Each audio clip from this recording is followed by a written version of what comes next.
Bom, nós vamos falar hoje um pouquinho da história de Esther. E a história de Esther, ela inicia quando a rainha Vashti, ela decide desobedecer uma ordem do rei Assuero, que é o seu esposo. Todos estavam em um banquete. O rei estava dando um banquete para os príncipes e a rainha estava dando um banquete para as princesas. E no final dessa festa, o rei pediu para que chamassem a rainha Vashti para que ele pudesse apresentá-la aos seus convidados. Mas esse pedido do rei foi um tanto entendido por ela como se ela fosse um troféu, que ele queria exibi-la, mostrá-la para os príncipes como ele tem uma esposa linda. Ela se sentiu inferiorizada com esse pedido, ela não gostou e disse não ao rei. Só que essa resposta encheu o rei de fúria. Ele ficou muito bravo, muito irado, e ele entendeu como se fosse um desacato, como se fosse uma afronta, um desrespeito ao rei.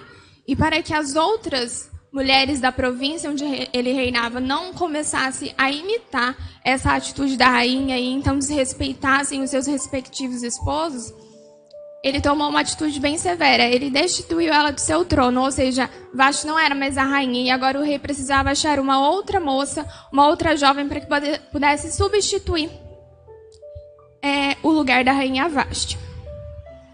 Enquanto essa história se desenrolava no reino, existia uma moça, uma jovem judia, muito linda, o seu nome era Esther. E ela era órfã de pai, de mãe, ela era uma moça pobre, ela não tinha nada. O que ela tinha era um parente muito próximo, chamado Mordecai, que a criara como filha. E Mordecai, ele era servo do nosso Deus Todo-Poderoso e também era servo do rei Assuero. Ele trabalhava lá dentro do palácio.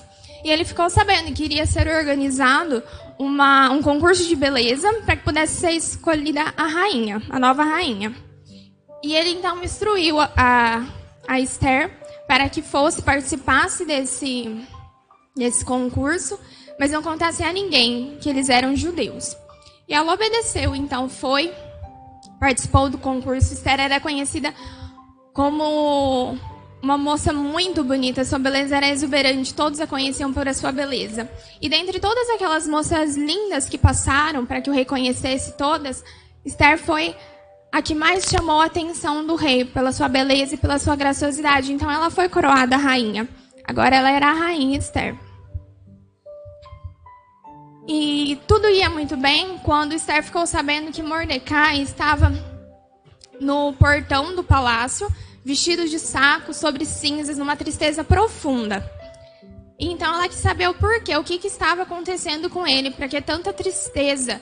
E através do intermédio de suas servas, ela conseguiu conversar com ele. E então Mordecai contou para ela que tinha escutado uma conversa no reino, de que o rei havia dado o seu anel para Amã, que era o seu servo preferido, para que ele fizesse uma lei que não fosse revogada, de que todos os judeus daquela província seriam mortos. E selasse essa lei com o seu próprio anel. Por isso, tanta tristeza. E então Mordecai pediu para que Esther fosse na presença do rei e clamasse pelo seu povo. E quando ele pediu isso, Esther responde assim para ele. Se os irmãos quiserem acompanhar, está lá em Esther 4, versículo 11. Diz assim: todos os servos do rei e o povo das províncias do rei bem sabem que todo homem ou mulher que chegar ao rei no pátio interior sem ser chamado, não há senão uma sentença, a de morte, salvo se o rei estender para ele o cetro de ouro, para que viva, e eu nestes 30 dias não tenho sido chamada para ir com o rei. Essa foi a resposta de Esther para o seu tio. E aqui a gente, nessa resposta, nesse versículo, a gente pode perceber que Esther, ela estava amedrontada, que ela estava com medo, ela estava temendo ir falar com o rei. E se nós nos colocássemos no lugar de Esther, não é de se espantar essa reação dela. Ela sofreu mudanças muito drásticas, repentinas. Um dia ela era uma moça pobre, não tinha nada, era criada por um parente, não tinha pai, não tinha mãe. E no outro dia ela era rainha da província. Ela era poderosa agora, ela era rica. Tudo que ela queria ela pudesse ter. Ela tinha servos, servas para servir ela no que ela quisesse. Suas vestes, tratamentos de beleza, alimentação, era tudo do bom e do melhor. Simplesmente a vida dela foi transformada. E ela já fazia 30 dias que o rei não chamava ela. O que será que passou pela cabeça de Esther? Será que o rei achou uma outra moça mais bela do que eu, mais graciosa do que eu? Será que ele não acha mais graça em mim? Muitas coisas devem ter passado pela cabeça dela, mas ela não sabia de nada, porque ela não tinha mais contato com o rei já fazia 30 dias. Mas ali eu tenho certeza que Esther percebeu que a beleza dela, só ela ser bela, não ia resolver o seu problema e nem o do povo, não ia livrar o povo da morte. E se nós trazermos isso para o nosso dia atual, para hoje, a gente vai ver que a beleza, a moda, as influências do mundo são muito fortes. Cada dia é uma moda nova, é um conceito novo, ninguém quer ficar para trás, todo mundo quer se atualizar, quer estar mais moderno, cada dia mais na moda. E eu tenho certeza que ninguém aqui gosta de andar feio, mal arrumado, com roupa rasgada, descabelada, tudo feio. E nem deve gostar, porque o nosso corpo é templo do Espírito Santo, a gente tem que se arrumar, a gente tem que se apresentar com uma boa forma. Porém, essa não deve ser a nossa maior preocupação. O nosso coração não deve estar nisso. Isso não vai fazer com que nós nos tornemos diferentes dos outros homens, das outras mulheres do mundo. A gente fala muito da vaidade feminina, mas hoje em dia os homens estão muito vaidosos também, tanto quanto as mulheres. E a gente vê isso, que às vezes as pessoas começam a se perder na vaidade. Nós temos que nos cuidar? Sim, nós temos que nos cuidar. Nós somos filhos do rei. Mas a nossa maior preocupação, o nosso coração não deve estar nisso, porque não vai ser isso que vai nos tornar luz em meio às trevas. E, infelizmente, às vezes isso acontece conosco. Se nós formos figurar isso, às vezes nós nos preocupamos muito com a decoração da casa. Se a casa está limpinha, bem arrumada, toda decorada, a pintura, os ornamentos, mas nós nos esquecemos da estrutura da casa. Como que essa estrutura está? Ela está forte? Ela está reforçada, está alicerçada na rocha? Se não estiver, meus irmãos, no primeiro vento forte, no primeiro vento impetuoso, na primeira tempestade, ela vai para baixo, ela vai cair, ela não vai conseguir se segurar. Não vai ser a decoração linda e maravilhosa que vai segurar essa casa de pé. E é assim conosco também. Se o nosso coração não estiver alicerçado na rocha, que é Jesus Cristo, se o nosso coração não estiver perto do Rei Eterno, nós vamos cair na primeira chuva. Nós temos que nos preocupar com a nossa beleza interior. Essa, sim, deve chamar a atenção por onde nós passamos. As pessoas têm que ver a nossa beleza interior. E é essa que tem que chamar a atenção, porque ela tem que refletir Jesus Cristo. Nós temos que ser diferentes, nós temos que amar as pessoas como Jesus nos amou. A palavra de Deus não fala que é o coração alegre que formoseia o rosto? Que sejamos assim, então, que a nossa beleza venha do nosso coração de dentro e não dessa casca que vai passar. Se a gente continuar a leitura, nos versículos 12 ao 14, diz assim: E fizeram saber a Mordecai as palavras de Esther. Então Mordecai mandou que respondessem a Esther: Não imagines no teu íntimo que, por estares na casa do rei, escapará só tu entre todos os judeus. Porque se de todo te calares neste tempo, socorro e livramento de outra parte sairá para os judeus. Tu e a casa de teu pai perecereis. E quem sabe se para tal tempo como este chegaste a este reino. Irmãos, aqui Mordecai, ele toma o lugar dele de servo do Senhor. Ele aconselha a Esther da melhor forma possível. Ele é um ótimo conselheiro do Senhor aqui. Ele poderia muito bem ter passado a mão na cabeça dela e falado assim: tudo bem, você é a rainha, não vai arriscar a sua vida, né? Salva a minha pele e a tua, deixa o povo pra lá mesmo. Não tem problema não. Mas ele não fez isso porque ele amava o povo de Deus. E ele tinha ensinado a Esther a amar o povo judeu também como seu povo. E então ele fala a verdade para ela. Ele diz o que tem que ser dito na hora certa, pois ela precisava tomar uma atitude. Ele é sincero com ela, ele fala a verdade. Meus irmãos, quem está nos cercando?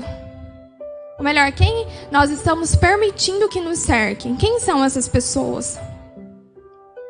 Para nós só existem 2 tipos de pessoas. As pessoas que vão nos afastar de Deus, as pessoas que vão nos levar para o caminho mau, que através de atitudes, de influências, de conselhos maus, de convites errados, elas vão nos desviar dos caminhos do Senhor, vão nos levar para longe, vão esfriar o nosso relacionamento com Deus. Será que são essas pessoas que nós estamos permitindo que nos cerquem? Ou será que são as pessoas que amam mais a Deus do que a nós?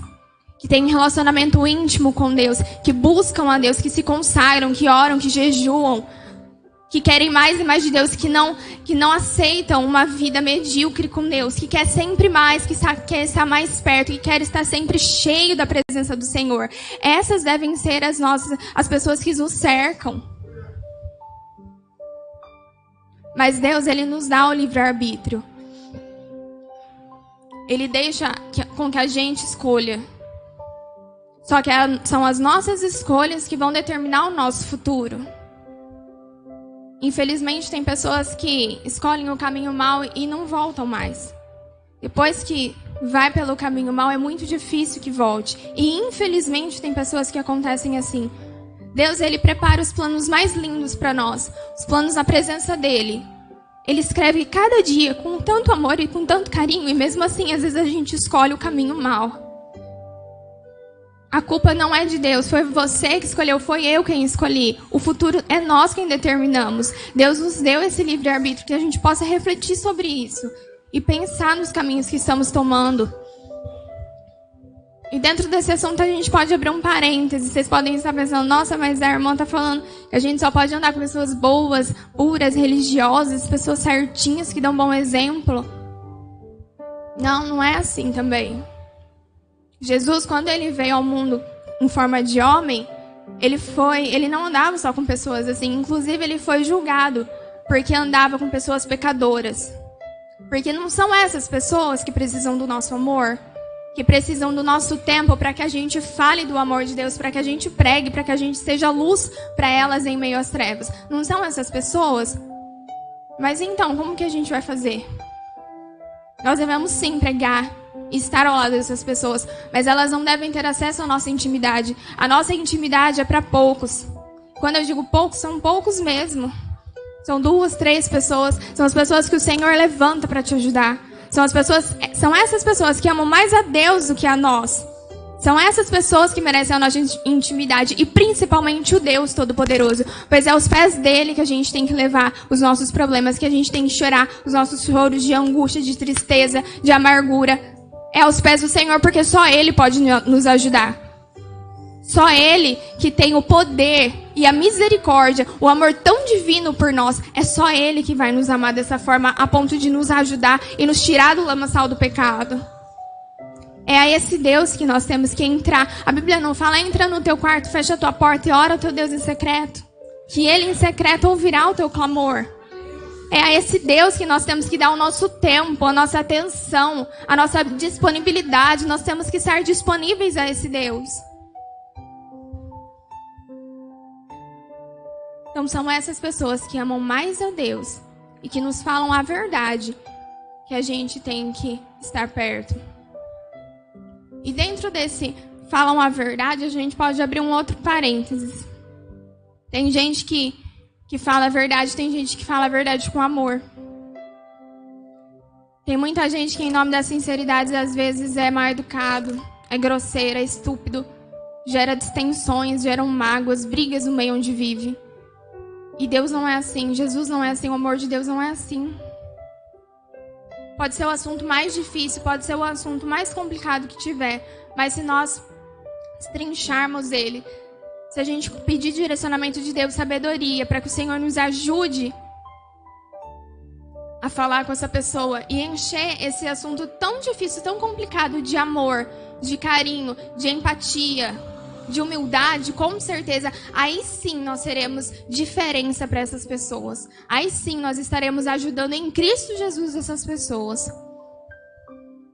E então Mordecai, ele foi muito sincero com Esther. Ele falou o que tinha que ter falado. Esther, ela estava vendo o problema que ela tinha. Ela estava vendo o risco iminente de morte que ela e o povo corria. Aquele problema parece que cresceu muito aos olhos de Esther. E quando o seu tio fala isso, ele está abrindo os olhos dela, para que ela enxergue, para que ela olhe o Deus Todo-Poderoso, que é muito maior que qualquer problema nosso aqui na Terra.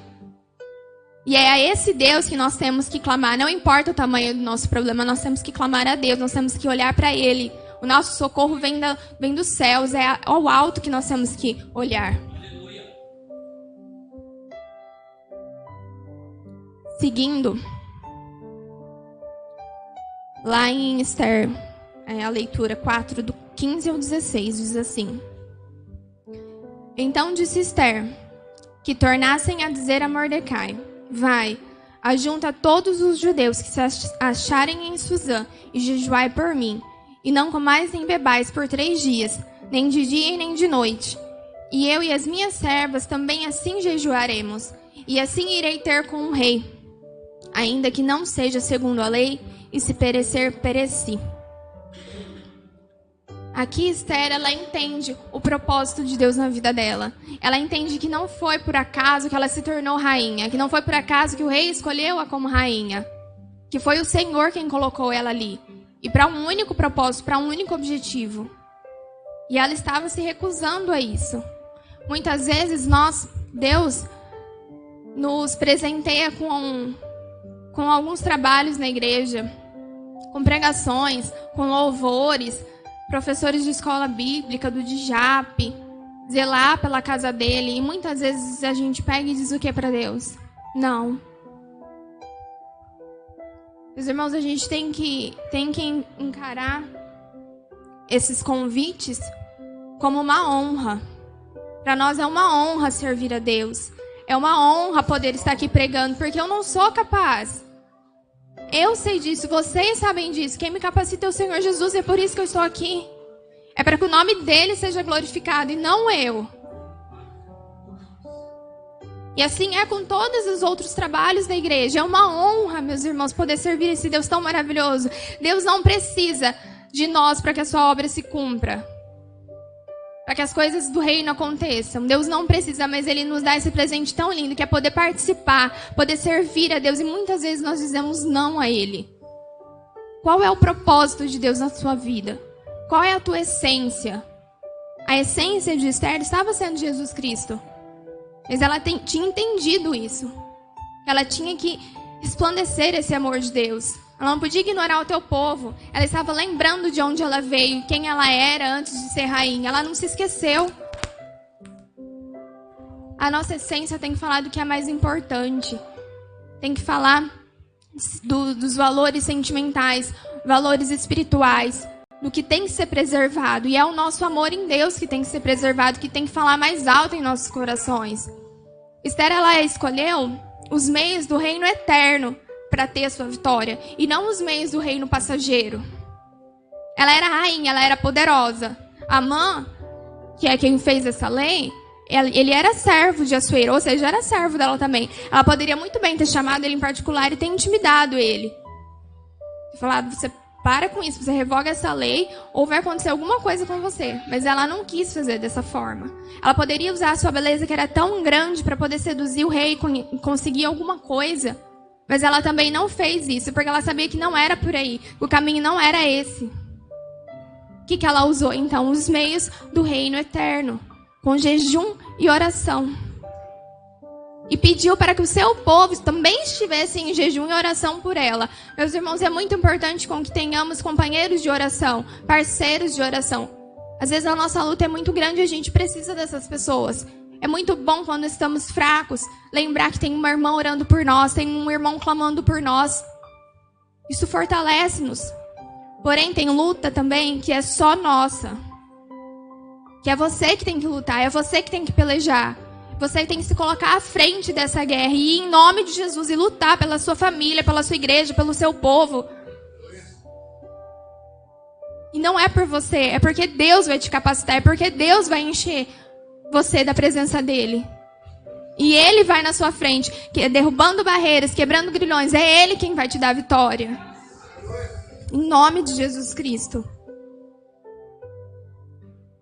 E a oração e o jejum Tem que ser uma prática na nossa vida cristã. Não é de vez em quando, não é quando vem os problemas. Porque senão eles vão nos pegar de surpresa, nós vamos estar fracos da mesma forma. Tem que ser diário, para que quando vem esses problemas, vem a angústia, os problemas, as barreiras, nós estejamos fortes em Cristo para enfrentá-los.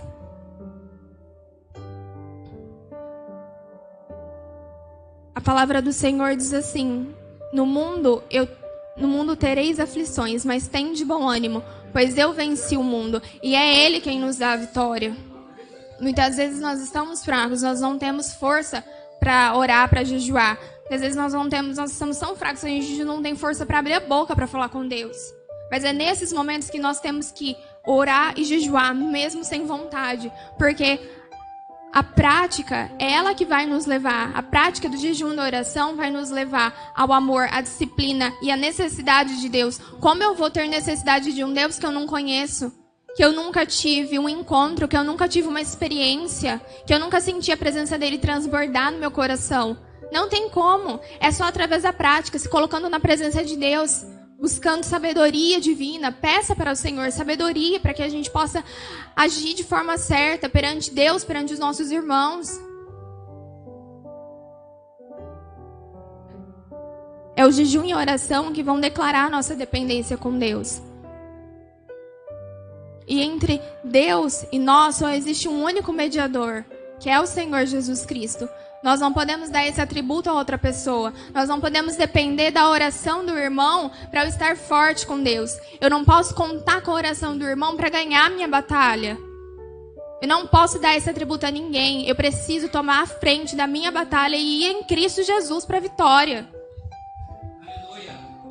Esther também tinha na sua essência muita simplicidade e humildade. E a gente lembra, falando de simplicidade e humildade, nós lembramos de Jesus quando veio à Terra. Ele era totalmente uma pessoa simples e humilde. A palavra de Deus fala que o filho do homem não tinha onde reclinar a sua cabeça. E muitas vezes a gente acaba esquecendo. Muitas vezes quando a gente está bem financeiramente, está bem no casamento, está bem nas áreas da nossa vida, na saúde, em tudo, a gente acaba esquecendo de Deus. A gente acaba esquecendo que a gente tem necessidade, que a gente é totalmente dependente de Deus.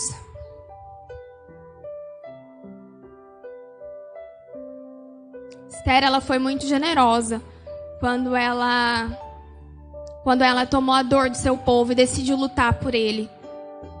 Ela foi fiel a Deus e ao seu povo. E Deus, como sempre foi e sempre será, foi fiel a ela. Deus não permitiu que ela fosse para essa luta sozinha. Deus deu estratégias para ela. Ela não foi na cara e na coragem, falando, brigando com Amã. Deus deu uma estratégia para ela. Ela preparou um banquete, convidou o rei e Amã. Depois não contou nada, depois fez outro banquete. E então abriu o jogo com o rei. E o rei se encheu de fúria. O rei se doeu por ela. E lá no versículo, em Esther 7, versículo 10, diz assim: enforcaram, pois, a Amã na forca, que ele tinha preparado para Mordecai. E então o furor do rei se aplacou. Ele ficou muito furioso quando ele soube o que Amã estava planejando, o porquê daquela lei. E então Deus trabalhou no coração dele. Ele era o rei ímpio, mas ele tinha uma esposa que era serva do Senhor. Ele tinha uma esposa que clamava pelo seu Deus. E aqui a gente pode ver a fidelidade de Deus para a vida dela, para a vida do povo dela. Esse mesmo Deus que atuou lá, gente, é o mesmo Deus que atua hoje, que é fiel hoje, que vai defender você dos seus inimigos, dos seus problemas, das suas dificuldades. Mas será que nós estamos sendo imitadores de Cristo? Para finalizar, para nós refletirmos, nós estamos sendo imitadores de Cristo ou estamos apenas admirando o Evangelho? Será que eu estou agindo de forma com que Cristo agiria? Será que eu estou resplandecendo o caráter e o amor de Deus? Ou eu estou apenas sentada admirando as pessoas que trabalham para Deus, falando, nossa, que lindo. Quem eu estou sendo? Imitadora ou admiradora? Amém?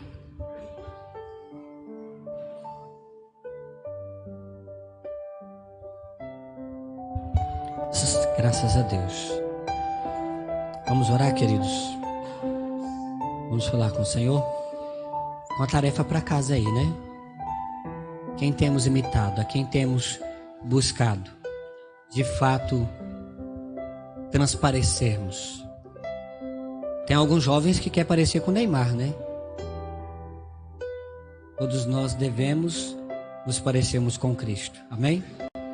Você que sentiu o desejo do seu coração de vir à frente para orarmos juntos, você que tem algo a apresentar diante do Senhor em oração e quer vir à frente, venha.